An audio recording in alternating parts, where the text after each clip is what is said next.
डीएफ्स आपके root chakra and throat chakra की heavy cleansing is going on and इस टाइम पे बहुत पावरफुल एनर्जी है on both sides of ascension. Both DM and DF sides पे बहुत फास्ट असेंशन इस टाइम पे हो रहा है। आपको इस टाइम पे बहुत ज़्यादा टायर्ड फील हो सकता है, आपको बहुत ज़्यादा नींद आ सकती है एंड इट इज़ पॉसिबल कि आपको बहुत ज़्यादा भूख भी लग सकती है। दिस इज़ बिकॉज आपके और आपके डीएम के साइड पे, दोनों के साइड पे बहुत स्ट्रॉन्ग एनर्जी ऑफ असेंशन है एंड बहुत फास्ट असेंशन हो रहा है। इस टाइम पे deep and suppressed fears and कुछ ऐसे भी फियर्स हो सकते हैं जो आपके चाइल्डहुड से रिलेटेड है। ऐसे फियर्स इस टाइम पे सरफेस पे आके रिलीज हो रहे हैं। आपको इस टाइम पे बहुत ज़्यादा एंजाइटी फील हो सकता है, आपको बहुत ज़्यादा फियर फील हो सकता है। Okay, this is your fear issue जो सरफेस पे आके रिलीज हो रहा है।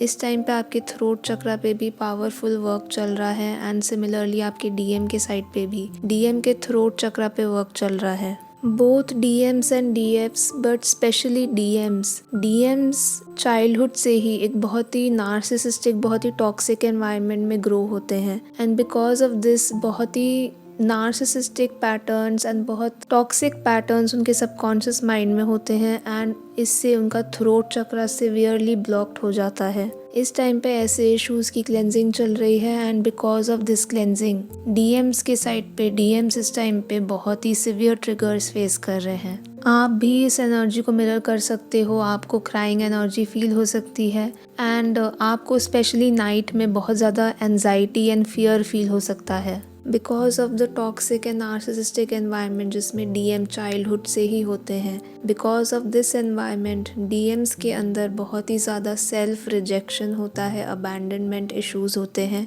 डीएम्स के अंदर सेल्फ हेट्रेड होता है। ऐसे डीएम्स बस कंडीशनल लव जानते हैं। They think that to deserve love आपको खुद को प्रूव करना होगा, उसके बाद ही you can deserve love. Because of the unstable environment जिसमें डीएम्स ग्रो करते हैं, बिकॉज ऑफ दिस एनवायरनमेंट उनके अंदर एक बहुत डीप इनसिक्योरिटी एंड फियर होता है and this fear is a fear of feeling there own emotions. खुद के इमोशंस को फील करने का फियर होता है। They can not accept their own self and their own emotions. Because of this ऐसे डीएम्स एडिक्शन इश्यूज में भी जाते हैं। This addiction can be addiction of any substance, या तो अल्कोहल या स्मोकिंग एडिक्शन हो सकता है, या it can be addiction of third parties. Okay, ऐसे भी डीएम्स होते हैं जिनको थर्ड पार्टीज का एडिक्शन होता है। Because of this deep fear and self hatred की वजह से दे गो इनटू हैबिट्स जो कि इनके लिए सेल्फ डिस्ट्रक्टिव होते हैं। ऐसे डीएम्स खुद भी जानते हैं that whatever they are doing it is going to harm themselves, वो खुद को ही हार्म करने जा रहे हैं, but still they go ahead, वो ऐसी चीज़ों को ही चूज करते हैं जिससे वो खुद को ही हार्म करते हैं। This is because of a deep self hatred. उनके अंदर जो एक deep insecurity and self hatred है, उसकी वजह से दे डू दीज थिंग्स। सो ऐसे इश्यूज जब डीएम के साइड पे अवेकनिंग होती है तो इतने डीप एंड इतने सिवियर इश्यूज जब सरफेस पे आते हैं तो डीएम्स के लिए वो बहुत ज़्यादा पेनफुल होता है।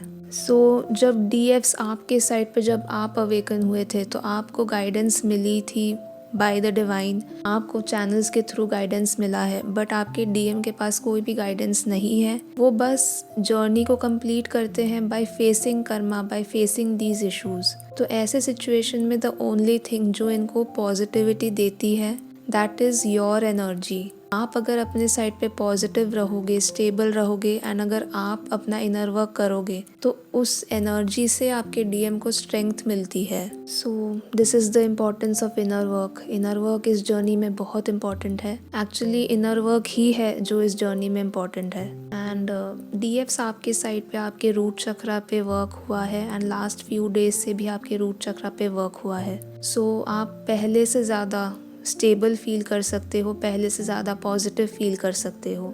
डीएफ्स जब आपका root chakra healed and balanced होता है तब आप खुद में ही फुलफिल्ड फील करते हो। आपको एक्सटर्नल 3D वर्ल्ड से या किसी भी ह्यूमन से किसी भी चीज़ की नीड नहीं होती। आपके जितने भी डिज़ायर्स या नीड्स होते हैं वो या तो ऑटोमेटिकली फुलफिल हो जाते हैं, या जो अननेसेसरी डिज़ायर्स हैं वो आप में से ऑटोमेटिकली रिमूव हो जाते हैं। आप में अनफुलफिल्ड डिज़ायर्स नहीं रहते एंड आप खुद में ही बहुत ज़्यादा सेटिस्फाइड एंड फुलफिल्ड फील करते हो। आपके लाइफ में ऑटोमेटिकली चीज़ें सही होने लगती हैं and you can feel the presence of divine. आप डिवाइन का प्रेजेंस अपने लाइफ में फील कर पाते हो। आप में से सारे फियर्स एंड एनजाइटीज़ ख़त्म हो जाते हैं बिकॉज यू रियलाइज़ कि आपके हर मोमेंट में आपके डिवाइन आपके साथ है जो आपको प्रोटेक्ट कर रहे हैं। आप इस प्रोटेक्शन को फील कर पाते हो।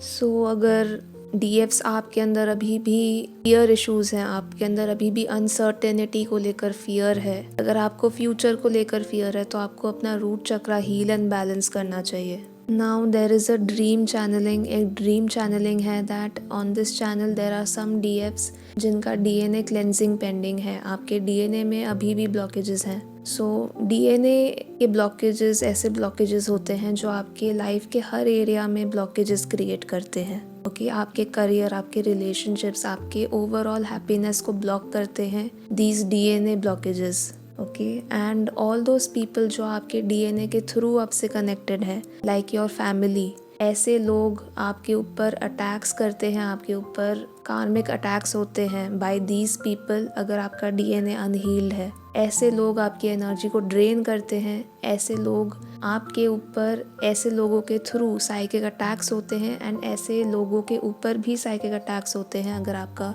डीएनए अनहील्ड है। तो DNA healing is a very important healing in this journey. Okay, so अगर आपका डीएनए क्लेंजिंग पेंडिंग है तो please do your DNA cleansing. चलिए, आप अपना इनर वर्क कंटिन्यू कीजिए। Okay, bye.